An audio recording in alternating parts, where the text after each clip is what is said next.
I'd like to apologise, first of all, to all of you because I have no form of PowerPoint presentation. So what I'm going to do is every now and again I will make this gesture, and in a moment of PowerPoint democracy, you can imagine what you'd like to see.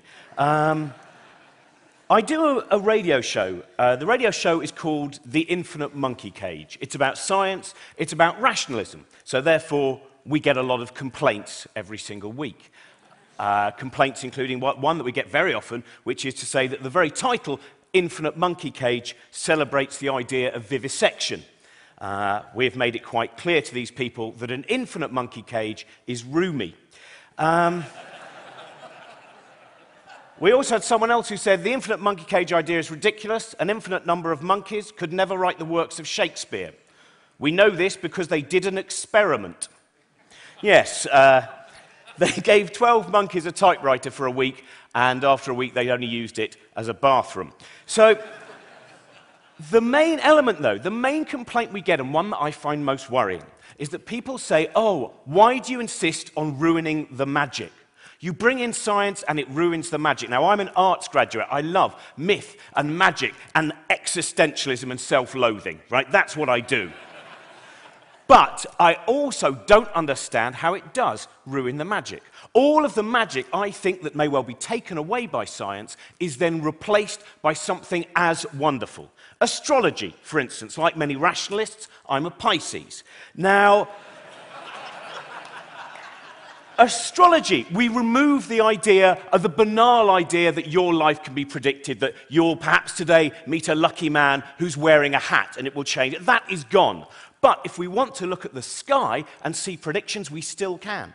We can see predictions of galaxies forming, of galaxies colliding into each other, of new solar systems. This is a wonderful thing. If the sun could one day, and indeed the Earth, in fact, the Earth could read its own astrological, astronomical chart, one day it would say, not a good day for making plans, you'll be engulfed by a red giant.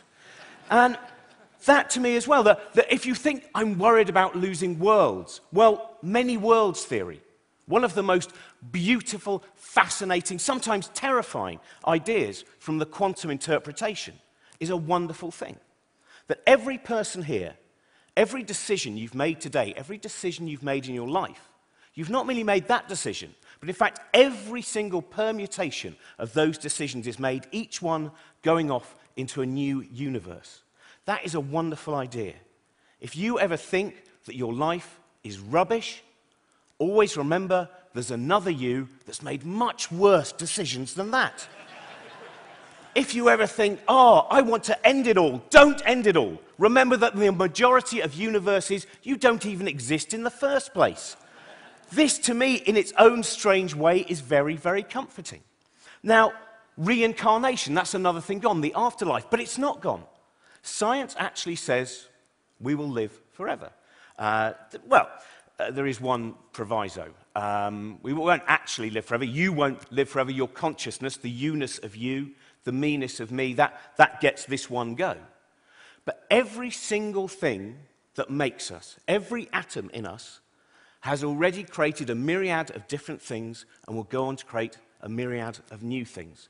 We have been mountains and apples and pulsars and other people's knees. Who knows, maybe one of your atoms was once Napoleon's knee. That is a good thing. Unlike the occupants of the universe itself is not wasteful. We are all totally recyclable, and when we die, we don't even have to be placed in different refuse sacks. This is a wonderful thing. Understanding, to me, does not remove the wonder and the joy. For instance, my wife could turn to me and she may say, "Why do you love me?" And I can, with all honesty, look her in the eye and say, "Because our pheromones matched our olfactory receptors." Though I'd probably also say something about her hair and personality as well. And that is a wonderful thing there. You know, love does not die because of that thing. Pain doesn't go away either. This is a terrible thing. Even though I understand pain, if someone punches me, and because of my personality, this is a reasonably regular occurrence, I understand where the pain comes from.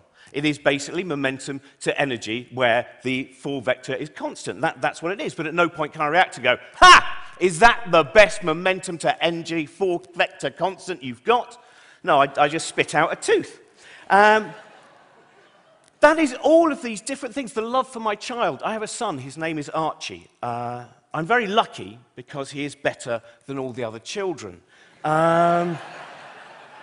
Now, I know you don't think that. You may well have your own children and think, oh, no, my child's best. That's the wonderful thing about evolution, the predilection to believe that our child is best. Now, in many ways, that's just a survival thing. The fact we see here is the vehicle for our genes, and therefore we love it. But we don't notice that bit. We just unconditionally love. That is a wonderful thing. Though I should say that my son is best, and is better than your children.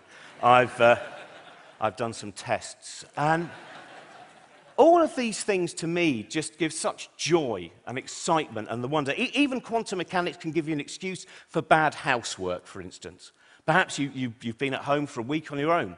Your house is in a terrible state. Your partner is about to return. You think, what should I do?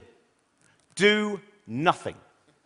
All you have to do is when she walks in, using a quantum interpretation, say, I'm so sorry. I stopped observing the house for a moment, and when I started observing again, everything had happened. That's the strong anthropic principle of vacuuming. For me, it's a very, very important thing. That even on my journey up here, the joy that I had on my journey up here, every single time, if you actually think, you remove the myth, there is still something wonderful. I'm sitting on a train. Every time I breathe in, I'm breathing in 1,000,000,000 billion atoms of oxygen. I'm sitting on a chair. Even though I know the chair is made of atoms and therefore, in many ways, actually empty space, I find it comfortable. I look out the window and I realize that every single time we stop and I look out that window, framed in that window, wherever we are, I am observing more life than there is in the rest of the known universe beyond the planet Earth. If you go to the safari parks on Saturn or Jupiter, you will be disappointed. And I realize that I'm observing this with the brain, the human brain, the most complex thing in the known universe. That, to me, is an incredible thing, and do you know what? That might be enough. Steven Weinberg, the Nobel laureate, once said, the more the universe seems comprehensible, the more it seems pointless. Now, for some people, that seems to lead to an idea of nihilism. But for me, it doesn't. That is a wonderful thing. I'm glad the universe is pointless. It means that if I get to the end of my life, the universe can't turn to me and go, what have you been doing, you idiot? That's not the point. I can make my own purpose. You can make your own purpose. We have the individual power to go, this is what I want to do. And in a pointless universe, that to me is a wonderful thing. I have chosen to make silly jokes about quantum mechanics and the Copenhagen interpretation. You, I imagine, can do much better things with your time. Thank you very much. Goodbye.